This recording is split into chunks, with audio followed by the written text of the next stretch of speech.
Hey there, my friends, it's Brad, the Bearded Piper, and I hope you all are having a great day. Today, I am going to start my very first series. And the hardest part with this series is I've had this idea in my head for a few months now, and it was coming up with a name. And right out of the gate, I liked the name Brad's Bag. My wife did not like that idea. She thought it was kind of silly. She thought it was kind of a gimmicky type thing. So we brainstormed it. Didn't come up with anything. Talked to my sister. Didn't come up with anything. Talked to my buddy. Didn't come up with anything. So guess what? I'm calling this series Brad's Bag. Now, the idea and concept behind this series is where I'm going to talk about something that is pipe related or something that a piper would enjoy. It could be anything from a knife, a lighter, a pipe, a blend, something that us as pipers may enjoy to help make our journey down the piping lifestyle a little bit better, a little more fun, or something that I may like, I may not like it. Sometimes it may be a rant. Who knows? We'll see where this goes. So what we're going to do is we're going to do today's very first episode of the series, and we're going to take a look and see what Brad has in his bag. And yeah, I know the bag might be a little bit gimmicky, maybe my wife is right, but I think it's kind of fun. And today, and this is actually a perfect size bag, I kind of took it from the bag of bags that we have, and it's from a company that we actually buy some dog supplements from, but it's a good size. And today we are going to look at Cornell & Deal's Crooner.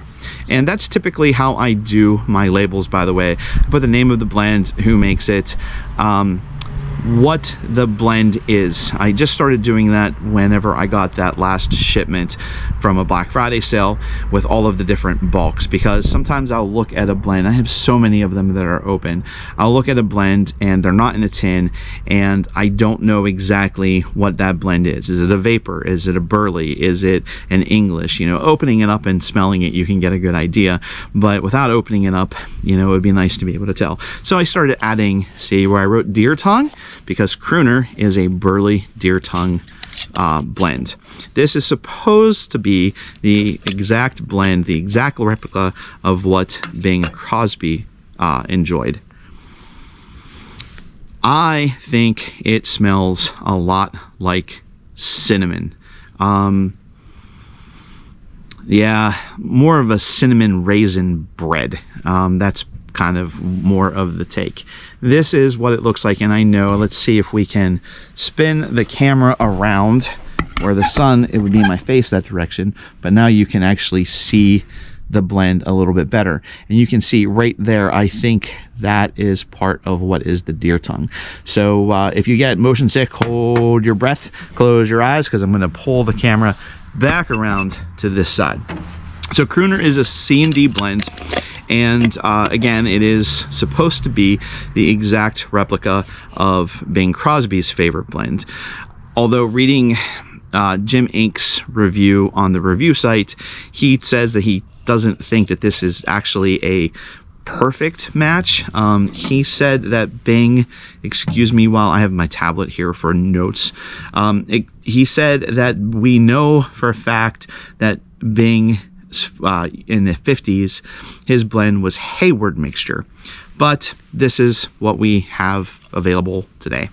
So this is a burley and deer tongue blend. On the review site, it actually says that it is a burley blend and it's flavored with deer tongue.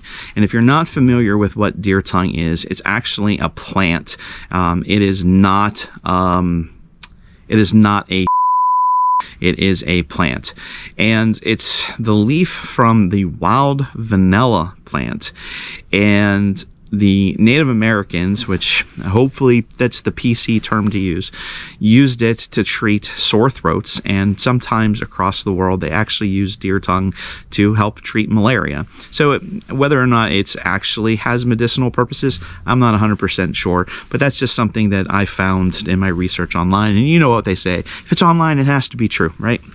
So I am enjoying that, or trying it, out of a 2021 Cobb Nation Pipe of the Year.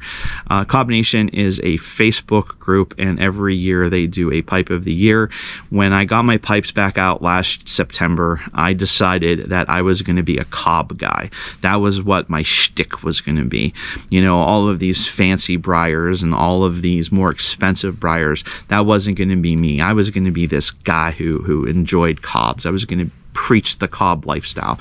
And of course, that didn't last more than 2 weeks, because as much as I love Cobbs, I like my briars a little bit better.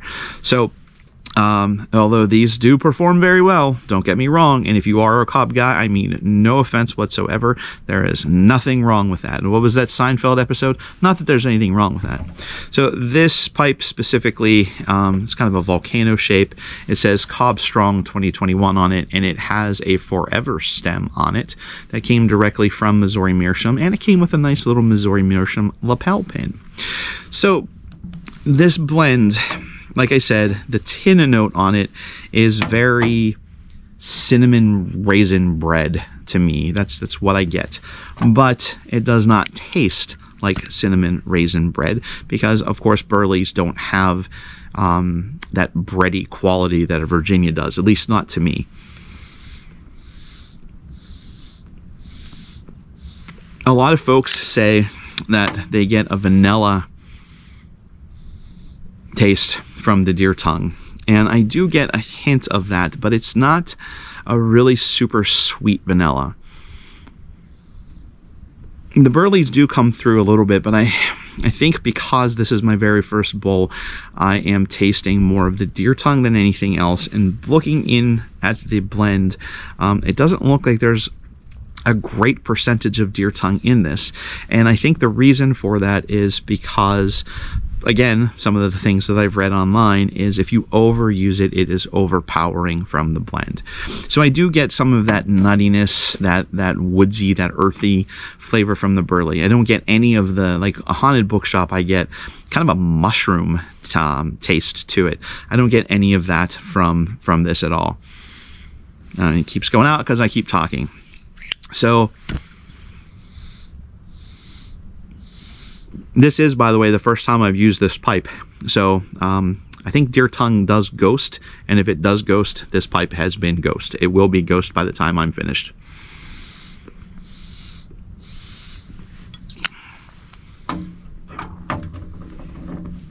Okay, I am about halfway, well, about a quarter way through this bowl.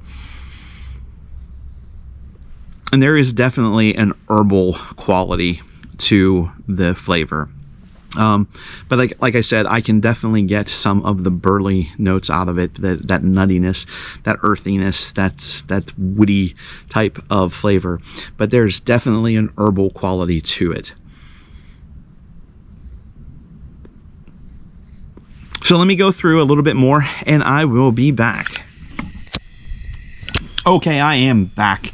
And I am finished with this bowl. I went to do one more light, and I just inhaled a mouthful of ash. Never a good thing.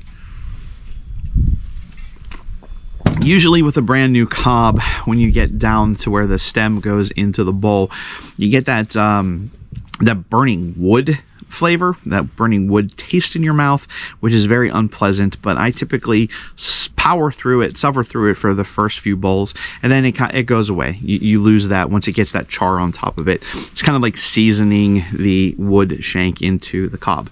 But this time I didn't get that, or if I did get that, the deer tongue was overpowering it. So I can say that the jury is still out for me on whether or not I like the deer tongue.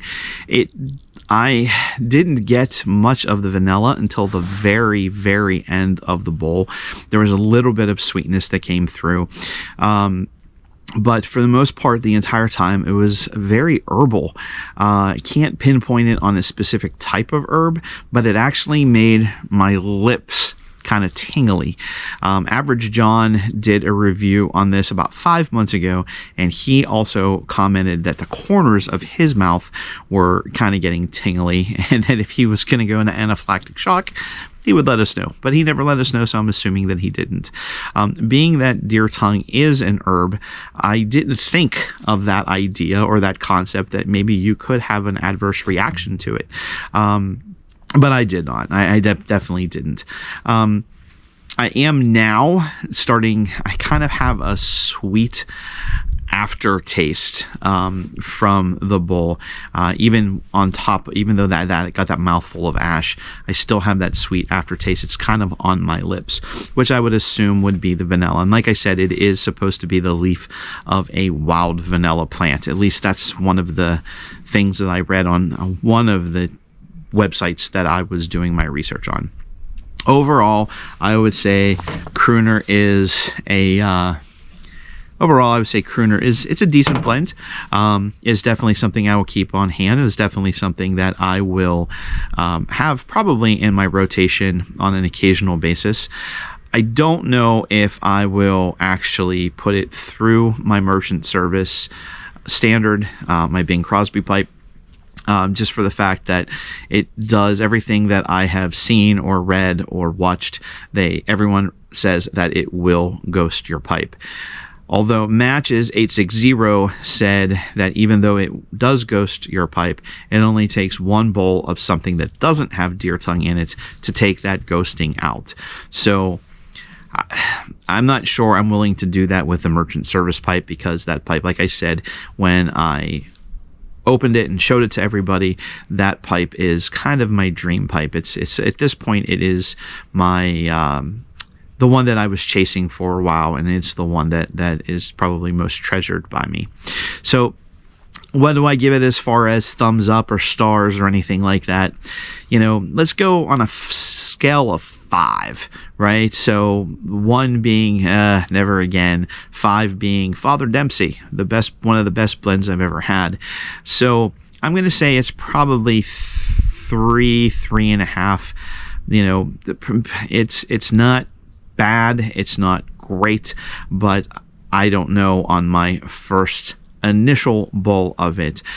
Mike and Jay from Pipe and Tamper podcast, they reviewed a few of, I think it was Bankside, and before that, I think it was maybe, I can't remember what the blends were, but they made the comment that it's not a review. It's Mike called it Taster's Choice, and it's kind of the case that this Brad's Bag is. It's not really a review. It's just my feelings and my interpretation and what I get out of a blend, or whatever the idea or whatever comes out of my bag. So yeah, I'm going to say 3.5 thumbs up, 3.5 stars. Not sure yet what I'm going to use, but it is not bad. It's not great.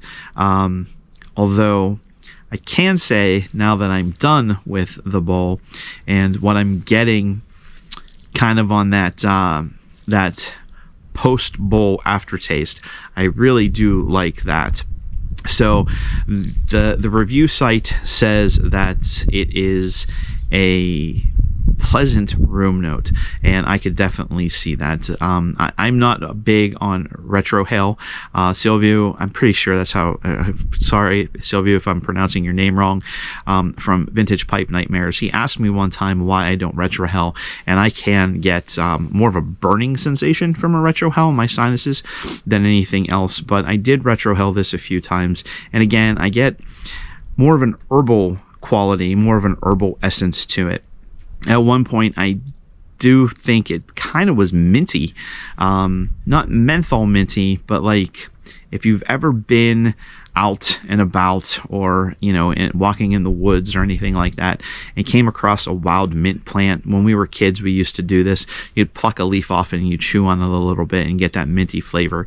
It kind of had a little bit of that to it, but again, for the most part, it was that nuttiness, earthiness that you get from the burley, but more so an herbal essence to it.